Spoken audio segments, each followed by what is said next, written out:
জাতীয় পর্যায়ে গৌরবোজ্জ্বল ও কৃতিত্বপূর্ণ অবদানের স্বীকৃতিস্বরূপ আজ ১৫ জন বিশিষ্ট ব্যক্তি ও ৫টি প্রতিষ্ঠানকে স্বাধীনতা পুরস্কার ২০২৬ প্রদান করবেন প্রধানমন্ত্রী তারেক রহমান।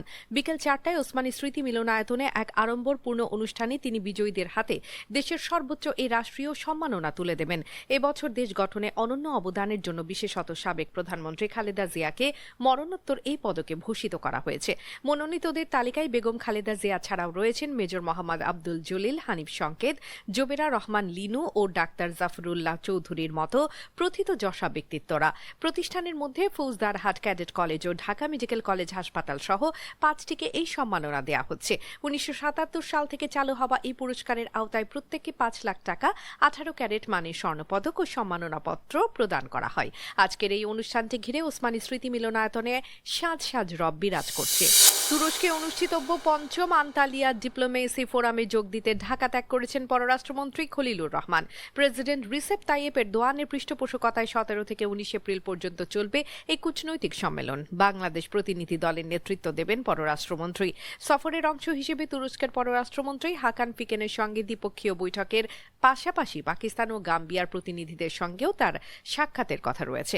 এবারের সফরে আন্তালিয়া ডিপ্লোমেসি ফোরামে অংশ নেওয়ার পাশাপাশি কূটনৈতিক প্রচারণায় বিশেষ গুরুত্ব দিচ্ছে বাংলাদেশ।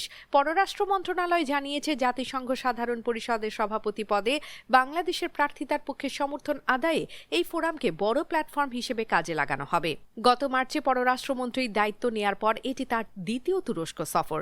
বিশ্ব নেতাদের এই মিলন মেলায় দ্বিপক্ষীয় স্বার্থ সংশ্লিষ্ট আলোচনার পাশাপাশি আন্তর্জাতিক অঙ্গনে বাংলাদেশের অবস্থান সুদৃঢ় করাই হবে এই সফরের মূল লক্ষ্য।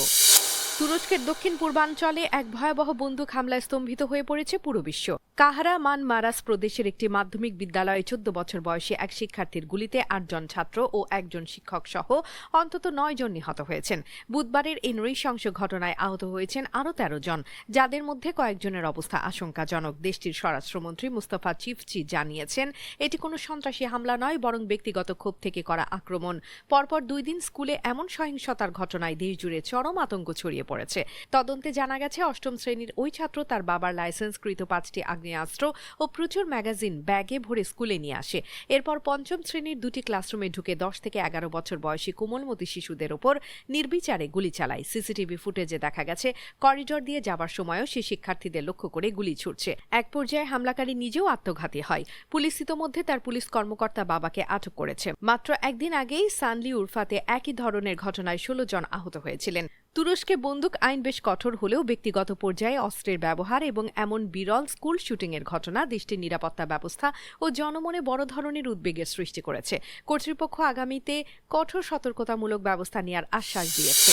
দীর্ঘদিন ধরে চলা উত্তেজনার পর বৈশ্বিক জ্বালানি সরবরাহের অন্যতম প্রধান রুট হরমুজ প্রণালী নিয়ে নতুন প্রস্তাব দিয়েছে ইরান।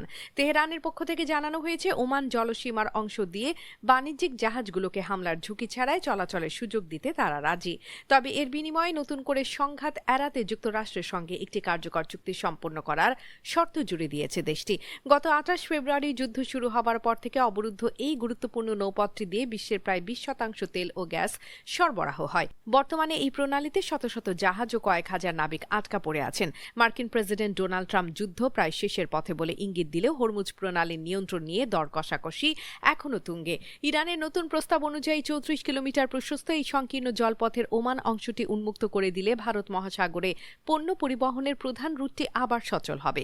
তবে তেহরান ওই এলাকায় বসানো মাইনগুলো সরাতে রাজি হবে কিনা কিংবা ইসরায়েল সংশ্লিষ্ট জাহাজগুলো এই সুযোগ পাবে কিনা সে বিষয়ে এখনও কোনো স্পষ্ট ঘোষণা আসেনি।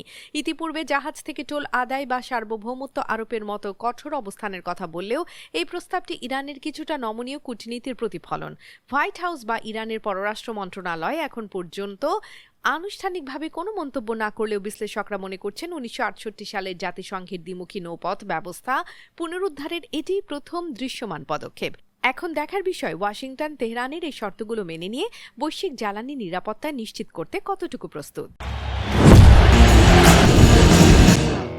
1970 সালের দীর্ঘ ইতিহাস আর পাল্টাতে পারল না রিয়াল মাদ্রিদ। ঘরের মাঠে প্রথম লেগ হারলে পরের রাউন্ডে যেতে না পারার আক্ষেপ আরও বাড়ল তাদের। আলিয়াঞ্জ অ্যারেনায় বায়ার্ন মিউনিখের কাছে 4-3 গোলে হেরে চ্যাম্পিয়ন্স লিগ থেকে বিদায় নিল লস ব্লাঙ্কোসরা। 2 লেগ মিলিয়ে 6-4 ব্যবধানে জিতে দাপটের সাথে সেমিফাইনালে পা রাখল জার্মান জায়ান্ট বায়ার্ন মিউনিখ। ম্যাচের শুরুতেই আর্দা গুলেরের গোলে রিয়াল লিড নিলেও বায়ার্নের পাললোভিচ দ্রুতই সমতা ফেরান। গুলেরের দ্বিতীয় গোল এবং এমবাপ্পের লক্ষ্য ভেদে প্রথমার্ধে 3-1 এগিয়ে ছিল মাদ্রিদ। তবে বিরতির পর দৃশ্যপট বদলে যায়। হ্যারি কেইনের নৈপুণ্য এবং কামাভিন্ডার লাল কার্ডে ব্যাকফুটে চলে যায় রিয়াল। শেষ দিকে ব্রাহিম দিয়াসের চোখ ধাঁধানো গোল এবং ইনজুরি টাইমে ওলিসের ফিনিশিংয়ে জয় নিশ্চিত করে বাভারিয়ানরা। অন্য ম্যাচে স্পোর্টিং এর সাথে ড্র করে সেমিতে উঠেছে আর্সেনালও। এদিকে বিশ্বকাপ শুরুর ঠিক আগ মুহূর্তে বড় আইনি জটিলতায় পড়েছেন আর্জেন্টিনার মহাতারকা লিওনেল মেসি। গত বছর ভেনেজুয়েলার বিপক্ষে প্রীতি ম্যাচে চুক্তি শর্ত মেনে মাঠে না নামায় তার বিরুদ্ধে মামলা করেছে মিয়ামির ভিদ মিউজিক গ্রুপ। এতে মেসি ছাড়াও বিবাদী করা হয়েছে আর্জেন্টিনা ফুটবল অ্যাসোসিয়েশনকে। ঘটনাটি বর্তমান চ্যাম্পিয়নশিপের বিশ্বকাপ প্রস্তুতিতে নতুন করে অস্বস্তি তৈরি করেছে। আদালতের নথি অনুযায়ী প্রায় $7 মিলিয়ন চুক্তিতে মেসির অন্তত 30 মিনিট খেলার কথা থাকলেও ভেনেজুয়েলার বিপক্ষে তিনি গ্যালারিতে বসে খেলা দেখেন। অথচ এর পরদিনই ইন্টার মিয়ামির হয়ে জোড়া গোল করায় প্রতারণা ও চুক্তি ভঙ্গের অভিযোগ তুলেছে আয়োজক সংস্থা। এছাড়া পুয়ের্তো রিকো ম্যাচের ভেন্যু পরিবর্তন ও টিকিট বিক্রিতে ধসের কারণে $1 মিলিয়ন ক্ষতির দাবি করেছে ভিদ মিউজিক। এ বিষয়ে মেসি বা এএফএ কোনো মন্তব্য করেনি।